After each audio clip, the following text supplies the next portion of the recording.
So the article that I will be discussing is Living in Job's House by Paul David Tripp.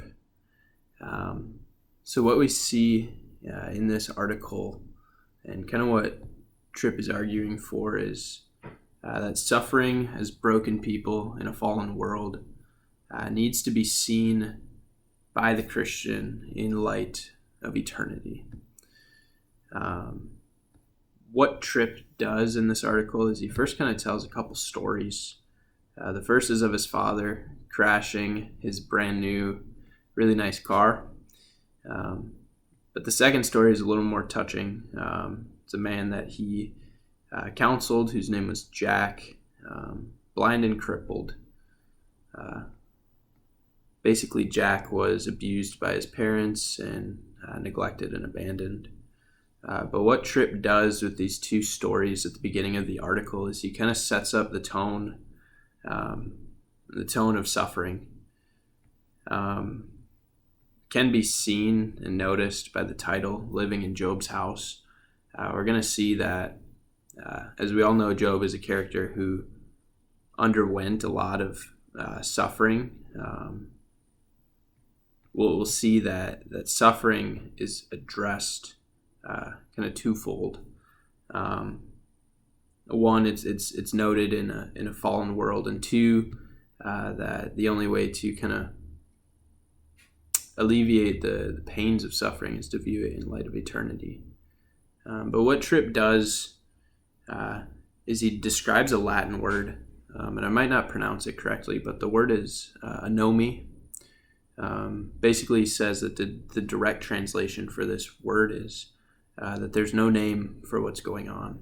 Basically, he says that this word is used for all types of suffering, where the things that are happening to the individuals, there's just no name for it.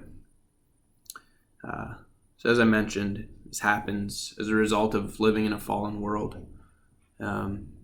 What Tripp does is he uses Romans 8:20 and 22 to describe threefold kind of what this world looks like. He explains that the world is subjected to frustration, that the world is in bondage to decay, and that the world is groaning as in the pains of childbirth. And what these three things are pointing out is that this is just a very unfortunate place for people to be, because in a fallen world there will be pain, there will be suffering, and it's a normal thing.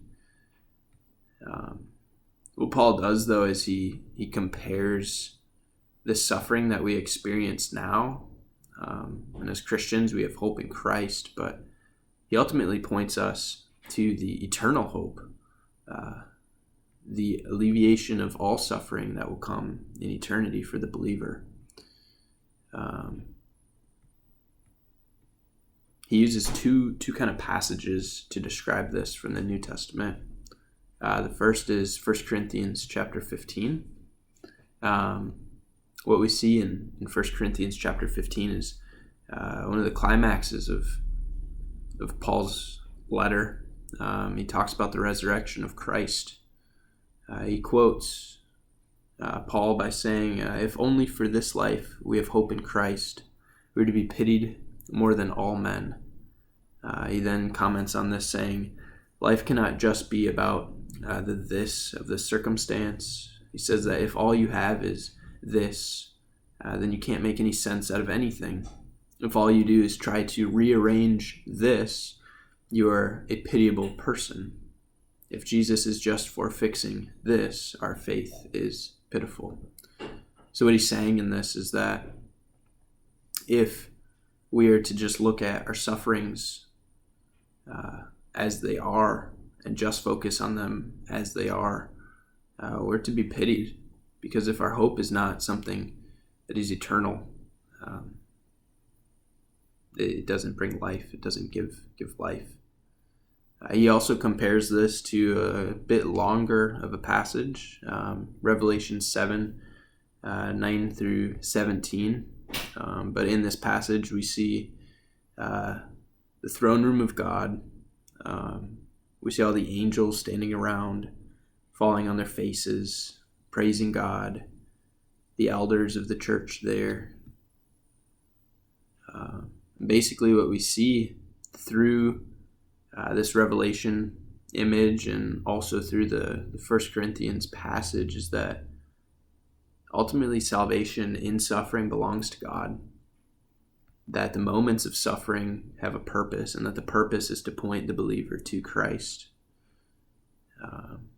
In this, Paul Tripp argues that counselors can encourage others, and that to be in Job's house, or to be in suffering, we have the opportunity to glorify God, knowing that he has called us to live in the present suffering, that he has given us glimpses into glory, and that even though we may temporarily, or I guess more so eternally, want to be out of this state of suffering, that there is a place for it.